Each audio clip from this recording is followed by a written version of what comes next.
থকা প্ৰত্যেকগৰাকী দৰ্শকক মই কিশোৰ বৰুৱাই মুহূৰ্তত ধন্যবাদ জ্ঞাপন কৰিছো পৰিৱৰ্তনৰ আশালৈ আপুনি বাৰু বিজেপি চৰকাৰক ভোট দিছিল নেকি বিজেপি চৰকাৰে পৰিৱৰ্তনৰ শ্লোগান দি শাসনৰ বাগজৰি নিজৰ হাতলৈ আনিলে কিন্তু এতিয়া সেই পৰিৱৰ্তনে ৰাম টাঙুন খুধাইছে সাধাৰণ জনতাক আৰু সাধাৰণ জনতাৰ ককাল নভঙালৈকে বিজেপি চৰকাৰে নেৰে আৰু এইবাৰ আকৌ দিলে পৰিৱৰ্তনৰ এটা ডাঙৰ কোপ সাধাৰণ জনতাৰ মূৰত আকৌ এবাৰ ৰাম টাঙুন খুধাইছে এইখন বিজেপি চৰকাৰে কি ৰাম টাঙুন খুধাইছে হে আমি আপোনালোকক এই মুহূৰ্তত ফুল প্লেটৰ মাধ্যমেৰে জনোৱাৰ চেষ্টা কৰিছো বিজেপি চৰকাৰৰ ৰাম টাঙুন আকৌ সাধাৰণ ৰাইজক চৰকাৰৰ ৰাম টাঙুন বিজেপি চৰকাৰৰ এই পৰিৱৰ্তন বিজেপি চৰকাৰে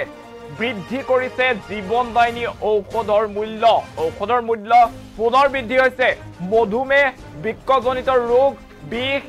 এনে ধৰণৰ যি বেমাৰৰ ঔষধ আছে সেই ঔষধৰ মূল্য পুনৰ বৃদ্ধি কৰা হৈছে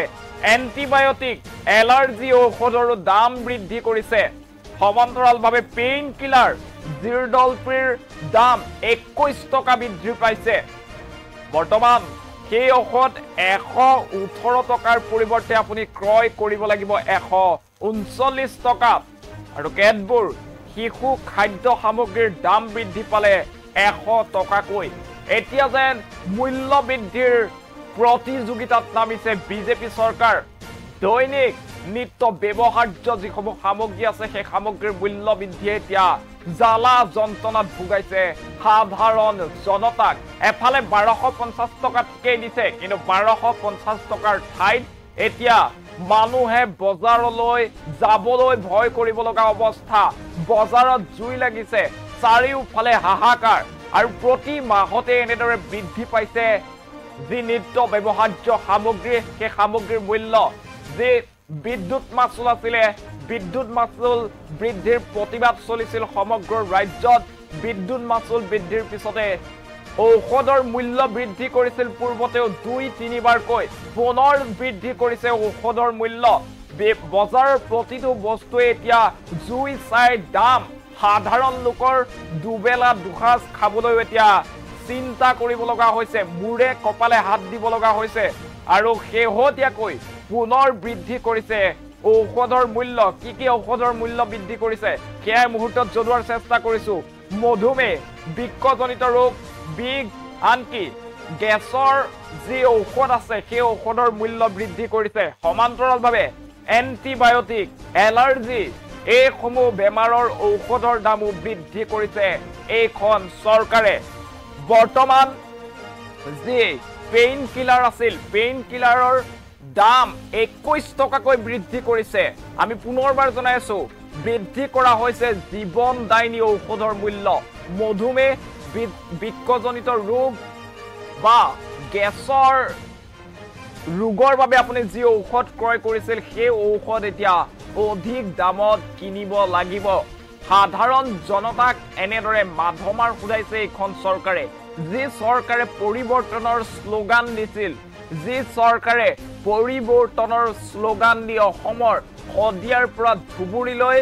মূল্য বৃদ্ধি হ্ৰাস কৰিম বুলি প্ৰতিশ্ৰুতি প্ৰদান কৰিছিল সেই চৰকাৰৰ দিনত কিন্তু সাধাৰণ ৰাইজে এতিয়া জালা যন্ত্ৰণাত ভুগিবলগীয়া হৈছে এতিয়া দেখিবলৈ পোৱা গৈছে যে প্ৰতি মাহতে এইবাৰেই নহয় 4-5 বাৰকৈ ঔষধৰ মূল্য বৃদ্ধি কৰিছে এইখন চৰকাৰে বাৰে বাৰে ৰাইজে প্ৰতিবাদ সাব্যস্ত কৰি চৰকাৰক কৈছিল যে মূল্য বৃদ্ধি হ্ৰাস কৰিব লাগে বজাৰৰ বস্তুৰ দামেই হওক বা বিদ্যুৎ মাচুলেই হওক অন্যান্য যি নিত্য ব্যৱহাৰ্য সামগ্ৰী আছে সকলোৰে মূল্য বৃদ্ধি হ্ৰাস কৰাৰ বাবে ৰাইজে দাবী জনাইছিল বিদ্যুতৰ মাচুল ভয়ংকৰভাৱে বৃদ্ধি কৰা হৈছিল এখন ৰাজ্যত পৰিৱৰ্তনকামী চৰকাৰখনে যিখন চৰকাৰে মূল্য বৃদ্ধি হ্ৰাস কৰাৰ প্ৰতিশ্ৰুতিৰে শাসনৰ বাট জৰি ধৰিছিল সেইখন চৰকাৰৰ কাৰ্যকালত এতিয়া দেখিবলৈ পাইছে কেৱল চাৰিওফালে মূল্য বৃদ্ধি বজাৰত শাক পাচলি মিঠাতেল আলু পিয়াজ চাউলৰ পৰা আৰম্ভ কৰি শিশু খাদ্যলৈকে এতিয়া অধিক দামত দিব লগা হৈছে আনকি কিছুদিন পূৰ্বে আপোনাৰ নিশ্চয় মনত আছে যে গাখীৰৰ মূল্য বৃদ্ধি কৰা হৈছিল, গাখীৰৰ মূল্য বৃদ্ধি কৰিছিল, ঔষধৰ মূল্য বৃদ্ধি কৰিছিল, বিদ্যুতৰ মূল্যও বৃদ্ধি কৰিছিল এইখন চৰকাৰৰ কাৰ্যকালত। বৰ্তমান সময়ত পুনৰবাৰ যেন চৰকাৰখনে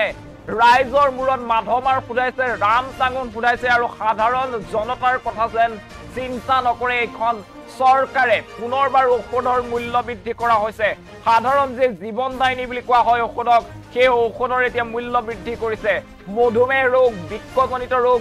বিষ, গেছৰ ঔষধৰ মূল্য বৃদ্ধি কৰিছে। সমান্তৰালভাৱে এণ্টিবায়টিক, এলাৰ্জিৰ ঔষধৰ দামো বৃদ্ধি কৰিছে চৰকাৰখনে। এতিয়া যি সময়ত চৰকাৰে কৈ থাকে যে ডাবল ইঞ্জিনৰ চৰকাৰ আছে, কেন্দ্ৰতো দেখিবলৈ পোৱা গৈছে বিজেপিৰ শক্তিশালী এখন চৰকাৰ আছে আৰু ৰাজ্যতো বিজেপিৰ এখন চৰকাৰ আছে, কিন্তু তেনেস্থলত এতিয়া জনতাৰ কথা চিন্তা নকৰা হৈছে এইখন চৰকাৰে। জনতাৰ এতিয়া মূল্য বৃদ্ধিয়ে জুৰুলা কৰি পেলাইছে। পুনৰবাৰ কৈছো যে বিজেপিৰ যি চৰকাৰ, যিখন চৰকাৰে পৰিৱৰ্তনৰ কথা কৈছিল, সাধাৰণ ৰাইজে ভোট দিছিল, আপুনিও যদি বিজেপি চৰকাৰক ভোট দিছিল তেনেহলে আপোনাৰ পিঠিটো বিজেপি চৰকাৰে আজিৰ দিনটোত মাৰিছে অন্য এটা কোব। আৰু এই কোব অইন কোব নহয়, এই কোব হৈছে মূল্য বৃদ্ধিৰ কোব। আৰু অসমীয়া জাতিক, সাধাৰণ জনতাৰ কঁকাল নভগালৈকে কোবাই থাকিব এইখন চৰকাৰে। আপুনি যিফালে যায় এতিয়া অত্যাধিকভাৱে ট্যাক্স বৃদ্ধি কৰা হৈছে, সেয়া মদৰ পৰা আৰম্ভ কৰি বিদ্যুতৰ মাচুললৈকে সকলোতে কেৱল টেক্স আৰু টেক্স। চৰকাৰে যিসমূহ চৰকাৰী আঁচনি ঘোষণা কৰিছে সেই আঁচনিৰ ক্ষেত্ৰত বিৰোধীয়ে যেতিয়া সমালোচনা কৰে যে টেক্সৰ টকাৰে চৰকাৰ চলিছে, তেতিয়া কিন্তু সেই সমালোচনা গ্ৰহণ কৰিব নিবিচাৰে মুখ্যমন্ত্ৰীগৰাকী বা অন্যান্য চৰকাৰী পক্ষৰ যিসমূহ নেতা পালি নেতা আছে, তেওঁলোকে সেই কথা কিন্তু বিশ্বাস কৰিব নোখোজে, মানি ল'ব নোখোজে। কিন্তু প্ৰকৃততে চৰকাৰে যে ৰাইজৰ টকাৰে এতিয়া এনেধৰণৰ অভিলাষী আঁচনি ঘোষণা কৰি আছে ইখনৰ পাছত সিখন, সেয়া যেন পুনৰবাৰ প্ৰমাণ হৈ গৈছে। কিয়নো পুনৰ বৃদ্ধি কৰা হৈছে ঔষধৰ মূল্য। আৰু কিমান বৃদ্ধি কৰিব? প্ৰতি মাহতে দেখিবলৈ পাওঁ যে ইটোৰ পাছত সিটোকৈ বস্তুৰ দাম বাঢ়িবলৈ আৰম্ভ কৰিছে। বজাৰলৈ যাবলৈ যেন এতিয়া ভয় কৰা হৈছে সাধাৰণ জনতাই। সাধাৰণ জনতাই যেন বজাৰলৈ গ'লেই এতিয়া যি মূল্য বৃদ্ধিৰ জুয়ে ডাকিবলৈ আৰম্ভ কৰে, পুৰিবলৈ আৰম্ভ কৰে। সমান্তৰালভাৱে আপুনি যদি চাই বিদ্যুতৰ মাচুল বৃদ্ধি, চাউল, দালি, নিমখ, অন্যান্য সকলো সামগ্ৰীৰ লগতে যিসমূহ শিশুৰ খাদ্য আছে, সাধাৰণ গাখীৰলৈকে দাম বৃদ্ধি কৰিছে এইখন চৰকাৰে। আমি পুনৰ জনাই আছো, বিজেপি চৰকাৰে এতিয়া সাধাৰণ ৰাইজৰ কঁকাল নভঙালৈকে কোবাবলৈ আৰম্ভ কৰিছে। আৰু পুনৰ অন্য এটা কোব দিছে বিজেপিৰ চৰকাৰখনে। পুনৰ বৃদ্ধি কৰা হৈছে ঔষধৰ মূল্য। ঔষধৰ এতিয়া আপুনি অধিক মূল্যত কিনিব লাগিব। বৰ্তমান যদিহে আপোনাৰ কোনো ৰোগ হৈ আছে, আপোনাৰ যদিহে কোনো আত্মীয় বৰ্তমান হাস্পতালত আছে, তেনেহলে কিন্তু আপুনি পূৰ্বৰ দামত আৰু ঔষধ নাপাব। কিয়নো কেইবাবিধো ঔষধৰ এতিয়া মূল্য বৃদ্ধি কৰাৰ সিদ্ধান্ত গ্ৰহণ কৰিছে এইখন চৰকাৰে। গেছ, এণ্টিবায়টিক, বৃক্কজনিত ৰোগ, এনেধৰণৰ যিসমূহ ৰোগ আছে সেই ৰোগৰ কিন্তু ঔষধৰ মূল্য বৃদ্ধি কৰা হৈছে। সাধাৰণ পেইন কিলাৰ, যি পেইন কিলাৰ আপোনাৰ বিষ হ'লে আপুনি ওচৰৰ ফাৰ্মাচীখনৰ পৰা গৈ কিনি আনে, সেই পেইন কিলাৰটো এতিয়া 21 টকা অধিক মূল্যত আপুনি ক্ৰয় কৰিব লাগিব। মধুমেহ, যি ডায়েবেটিছ বুলি কোৱা হয়, ডায়েবেটিছ ৰোগৰ বাবে আপুনি যি ঔষধ ক্ৰয় কৰি আছিল, সেই ঔষধ এতিয়াৰ পৰা অধিক দামত আপুনি ক্ৰয় কৰিব লাগিব। কিয়নো চৰকাৰখনে সাধাৰণ ৰাইজৰ সমস্যাৰ কথা এতিয়া যেন পাহৰি গৈছে। সাধাৰণ ৰাইজে যে মূল্য বৃদ্ধি হলে কক বকাব লাগিব, সেই কথা যেন চিন্তা নকৰা হৈছে এই চৰকাৰখনে। সেয়েহে বাৰে বাৰে এতিয়া ইটোৰ পাছত সিটোকৈ বস্তুৰ দাম বৃদ্ধি কৰিবলৈ অকণো কুণ্ঠাবোধ কৰা নাই চৰকাৰখনে। ডাবল ইঞ্জিনৰ চৰকাৰ বুলি কোৱা হৈছে যে ডাবল ইঞ্জিনৰ চৰকাৰ আছে, দিল্লীতো বিজেপিৰ চৰকাৰ আছে, অসমতো বিজেপিৰ চৰকাৰ আছে। কিন্তু তেনে ক্ষেত্ৰত সেই চৰকাৰখনে কোনো ধৰণৰ গুৰুত্ব আৰোপ নকৰে এনে ধৰণৰ মূল্য বৃদ্ধি হ্ৰাস কৰাৰ ক্ষেত্ৰত আৰু যোগান মন্ত্ৰীগৰাকীৰ কথা ক'ব লাগিব যিগৰাকী যোগান মন্ত্ৰী আছে সেই মন্ত্ৰীগৰাকীৰ ছাঁটোকে যেন ৰাইজে দেখিবলৈ নাপায় যোগান মন্ত্ৰীগৰাকীক যেতিয়া এই সন্দৰ্ভত সাংবাদিকে প্ৰশ্ন কৰে তেতিয়াই তেওঁ কিছুমান উভত গুৰে নাচিবলৈ আৰম্ভ কৰা ধৰণৰ উত্তৰ দিবলৈ আৰম্ভ কৰে সাধাৰণ জনতাক শাসকীয় দলৰ যিসকল মন্ত্ৰী বিধায়ক আছে তেওঁলোকে কিছু গছত গৰু উঠা কথাৰে চালে বেৰে কোবাবলৈ চেষ্টা কৰে যেতিয়া তেওঁলোকৰ মিঠাতেলৰ দামৰ কথা কোৱা হয় তেতিয়া হলে তেওঁলোকে কয় যে মন্তব্য প্ৰকাশ কৰে যে মিঠাতেল কমকৈ খালে হল এনে ধৰণৰ মন্তব্য প্ৰকাশ কৰিবলৈ আৰম্ভ কৰে বিজেপি দলৰ যিসকল মন্ত্ৰী বা অন্যান্য বিধায়ক আছে নেতা পালি নেতা আছে তেওঁলোকে তেনে ধৰণৰ মন্তব্যৰে গায়ৰা মন্তব্য দিয়ে কিন্তু বাৰে বাৰে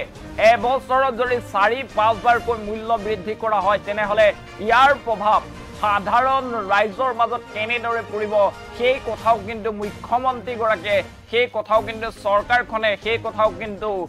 যোগান মন্ত্ৰী গৰাকীয়ে চিন্তা কৰাৰ প্ৰয়োজনীয়তা আছে কাৰণ সাধাৰণ লোকে এতিয়া বজাৰলৈ যাব নোৱাৰে কাৰণ বজাৰলৈ গলে তেওঁলোকৰ ভয় লাগে বস্তুবোৰৰ দাম শুনি চাউল দালি নিমখ অন্যান্য যে নিত্য ব্যৱহাৰ্য সামগ্ৰী আছে প্ৰতিটোৰে যেন মূল্য 2-3 মাহৰ মূৰে মূৰে বাঢ়িবলৈ আৰম্ভ কৰিছে আৰু এই ক্ষেত্ৰত সম্পূৰ্ণ নিমাত হৈ আছে চৰকাৰখন এই ক্ষেত্ৰত সম্পূৰ্ণৰূপে নিমাত হৈ আছে মুখ্যমন্ত্ৰী গৰাকী এই ক্ষেত্ৰত সম্পূৰ্ণৰূপে নিমাত হৈ আছে যোগান মন্ত্ৰী গৰাকী আৰু এইবাৰ পুনৰ এক ৰামটাঙন খুদাইছে সাধাৰণ জনতাৰ মূৰত বৃদ্ধি কৰা হৈছে কেবা প্ৰকাৰৰো ঔষধৰ মূল্য যাৰ ভিতৰত আছে এন্টিবায়োটিক এলাৰ্জিৰ ঔষধ মধুমেহ বিক্ষজনিত ৰোগ বিষ গেছৰ ঔষধৰ মূল্যও বৃদ্ধি কৰিছে ৰাজ্য চৰকাৰে আৰু বৰ্তমান এই ঔষধ যি ঔষধ আপুনি পেইন কিলাৰ কিনি আছিল সেই পেইন কিলাৰ কিন্তু এতিয়া 21 টকা অধিক দামত ক্ৰয় কৰিব লাগিব অন্যান্য যিসমূহ ঔষধ আছে সেই ঔষধসমূহ আপুনি অধিক মূল্য দি ক্ৰয় কৰিব লগা হ'ব পাৰে কিয়নো চৰকাৰখনে বাৰে বাৰে এনে ধৰণৰ মূল্য বৃদ্ধিৰ ক্ষেত্ৰত কোনো ধৰণৰ কুণ্ঠাবোধ নকৰাকৈ তেওঁলোকে মূল্য বৃদ্ধি কৰি আছে আৰু তাৰ জ্বালা যন্ত্ৰণা ভুগিবলগীয়া হৈছে সাধাৰণ লোকে কেনে ধৰণৰ জ্বালা যন্ত্ৰণা ভুগে সেই কথা কিন্তু চৰকাৰখনে বুজি নাপায় সেই কথা চৰকাৰখনে নুশুনে সেয়েহে বিদ্যুতৰ মূল্য বৃদ্ধি কৰে নিত্য ব্যৱহাৰ্য সামগ্ৰীৰ মূল্য বৃদ্ধি কৰে ঔষধৰ মূল্য বৃদ্ধি কৰে অন্যান্য যিসমূহ আপুনি বস্তু ক্ৰয় কৰে সেই সমূহতো টেক্সৰ ব্যৱস্থা কৰে অধিক টেক্স কৰ পৰা সংগ্ৰহ কৰিব পৰা যায় তাৰ চিন্তাতে যেন 24 ঘণ্টা মগ্ন হৈ থাকে এইখন চৰকাৰ গতিকে এই চৰকাৰখনক আপুনি কি বুলি ক'ব এনেদৰে বাৰে বাৰে যে চৰকাৰে মূল্য বৃদ্ধি কৰি আছে এই সকলক কি বুলি ক'ব আপোনালোকে কমেন্ট যোগে আমাক জনোৱাৰ চেষ্টা কৰক এই মুহূৰ্তত আমি পুনৰবাৰ জনাইছো অত্যাৱশ্যকীয় সামগ্ৰীৰ মূল্য বৃদ্ধিয়ে আকাশলংঘী মূল্য বৃদ্ধিয়ে সাধাৰণ জনতাক এতিয়া জ্বলাই থকাৰ সময়তে পুনৰ বৃদ্ধি কৰা হৈছে ঔষধৰ মূল্য কেইবাবিধ ঔষধৰ মূল্য বৃদ্ধি কৰিছে চৰকাৰখনে তাৰ ভিতৰত এন্টিবায়োটিক এলাৰ্জিৰ ঔষধ আছে বিক্ষজনিত ৰোগৰ ঔষধৰ মূল্য বৃদ্ধি কৰা হৈছে একেলগে ডায়েবেটিছৰ যি ঔষধ আছে তাকো মূল্য বৃদ্ধি কৰাৰ চেষ্টা কৰিছে এইখন চৰকাৰে